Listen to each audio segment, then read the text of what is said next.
meydan ara merdan kıldı. Aziz evlat Gülxan'a pervan kıldı. Ustaz meni meydan ara merdan kıldı. Aziz evlat Gülxan'a pervan kıldı. Sayda yatkan bir et var, taş neşiğini alal ecrin mihrin bilen durdan kıldım. Alal ecrin mihrin bilen durdan kıldım. Sayda yatkan bir et var, taş neşiğini alal ecrin mihrin bilen durdan kıldım. Alal ecrin mihrin bilen durdan kıldı.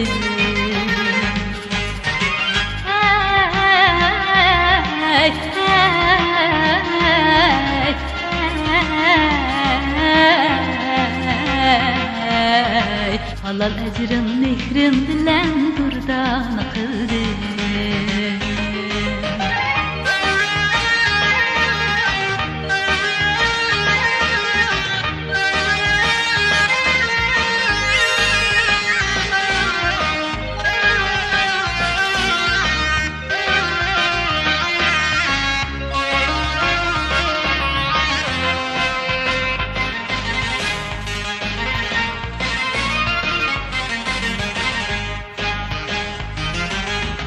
Kubarsız kalterimle şirin cinimle evlatlığa hiç ayanmayın kıldım.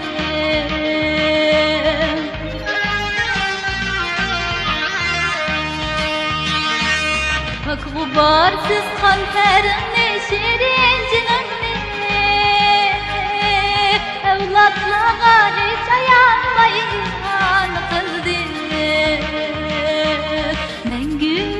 Meşel yıkıp aklın nur edin. Vakti ikbal yollarımı nuran kıldı. Mengü üşmet meşel yıkıp aklın nur edin. Vakti ikbal yollarımı nuran kıldı. Vakti ikbal yollarımı nuran kıldı.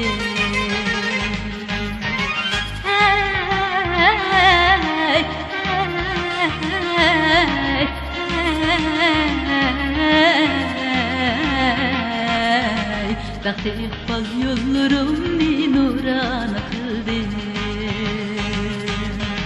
Vakti ikbal yollarımı nuran kıldı.